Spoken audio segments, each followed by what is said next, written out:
The droid army of the Confederacy of Independent systems was truly enormous.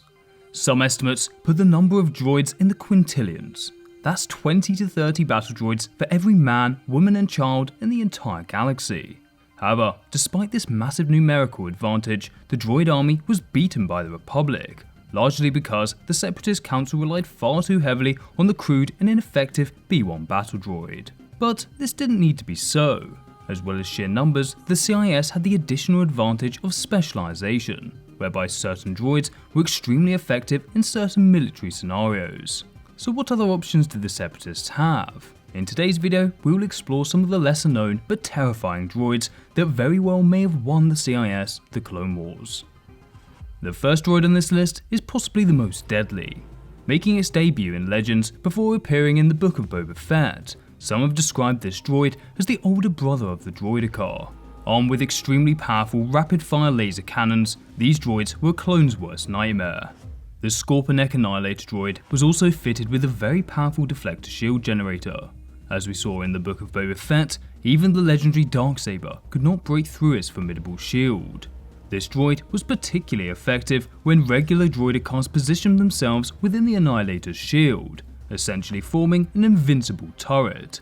One such droid was able to decimate a dozen ATTEs, and another was able to eliminate 3 platoons of clones all by itself. However, like many other droids on this list, the Scorpionneck Annihilator was incredibly expensive. The standard droider car is estimated to be around 200 times more expensive than a B1 battle droid, so it is very possible that the Annihilator was thousands of times more expensive. Due to this, only 100 were ever produced during the entire Clone Wars. A similar, albeit less expensive droid was the Mark II Droider car.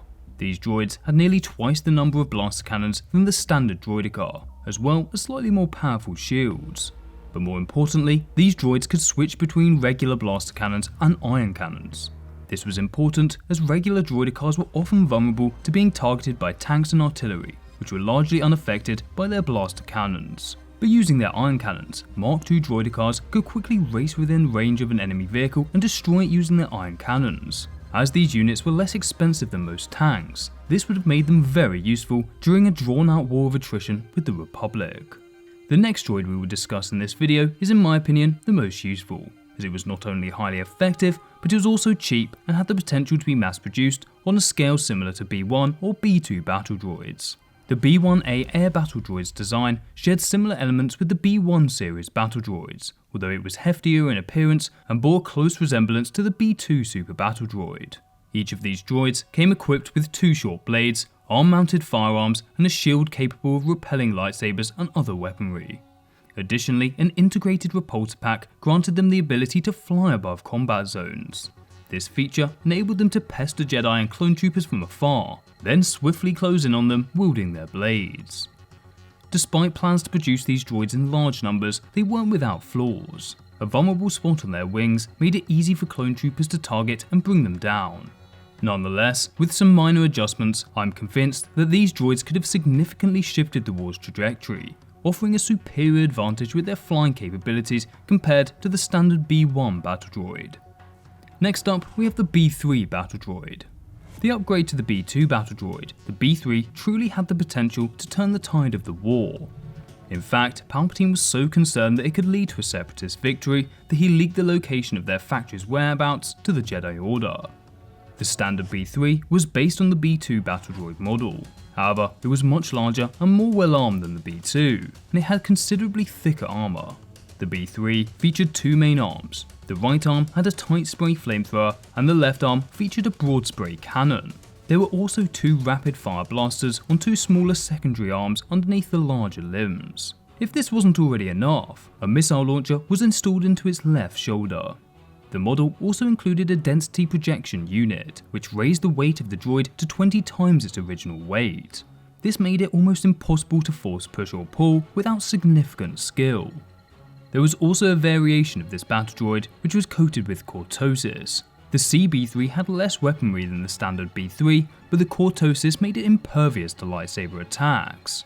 The Jedi were essentially defenseless against the B3 battle droids, and without the machinations of Palpatine himself, they very well could have turned the tide of the war. There were also some other lesser known droids that would have been very effective against the Jedi if mass produced. One example of this was the IG-110 lightsaber droid. These droids were essentially Magna Guard droids with 2 lightsabers fitted into their arms. Although they were expensive, they were incredibly effective. Their lightsaber style was based off thousands of hours of holo recordings of Jedi, allowing them to adapt to a Jedi's fighting style and quickly find weaknesses. Another droid that would have been highly effective against the Jedi was the JK13 security droid. The JK13 was equipped with stun tentacles that radiated from almost every part of its body, using them to slice up adversaries or administer a paralyzing electric shock. Its chief defense mechanism was a technology similar to a deflect shield generator, enabling it to soak up blaster shots and other projectiles before they even touched the droid's surface. The JK13s stood out as bio-droids, integrating Dastra eels into their central processor. These quasi-force sensitive droids were endowed with a degree of precognitive prowess, akin to that of a Jedi.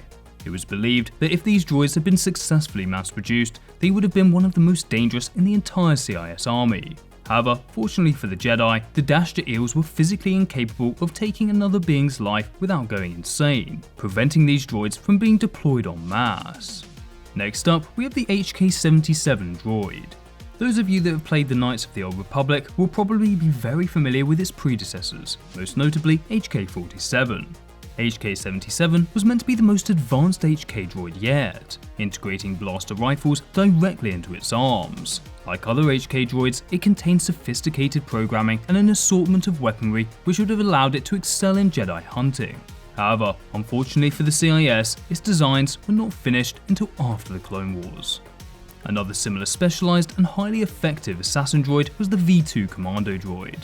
These were essentially a regular commando droid, but they were fitted with the thicker armour of a B2 battle droid.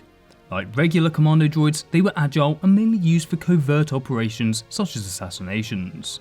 However, due to their thick armour, they lacked many of the weaknesses of the standard commando droid. Again though, very few of these droids were ever produced. The CIS could also have drawn from the more technologically advanced planets under their control, just as the Republic had done with Kamino. The best example of this is likely the Umbarans. As seen in the Clone Wars, the Umbarans used a plethora of advanced and terrifying military technology such as the Millicreep droid, which was seen to be highly effective against the clone units. However, the CIS leadership was simply too short-sighted and greedy to implement these highly effective units into their broader military. So, as we have detailed today, the CIS had many other options that they could have utilised against the Republic. The introduction of just some of these units in even moderate numbers would have likely won the separatists the war. However, due to the greed of the CIS leaders as well as the machinations of Palpatine, the CIS chose to keep manufacturing ineffective units that were vulnerable to the quick thinking of the clones and almost entirely useless against the Jedi. Anyway, that's all I've got for today, guys. But before you guys go, we have to announce the winner of the lightsaber giveaway. Like the last contest, there were literally hundreds, maybe even thousands of amazing designs. But the one that caught my eye the most was the lightsaber designed by Toa Pterodax. I'm not really sure why, but it really sounds quite beautiful. The hilt will be gold and white, which sounds pretty similar to a Jedi Sentinel blade. And although the saber would be double bladed, it would be short, similar to Exar Kun's infamous lightsaber. They also said that the blades would be turquoise and powered by 2 Aton crystals, which, as long-time viewers of my channel will know, could absorb energy and create devastating explosions. So if you're watching this Toa Pterodax, ping me an email or DM me on Twitter or Instagram. And for all you runner-ups, congrats on your creativity. I'll be announcing a new giveaway very soon. If you enjoyed that video, make sure to subscribe, like, and check out this video, discussing the rarest and most unique Force abilities. Thanks for watching, guys, and as always, may the Force be with you.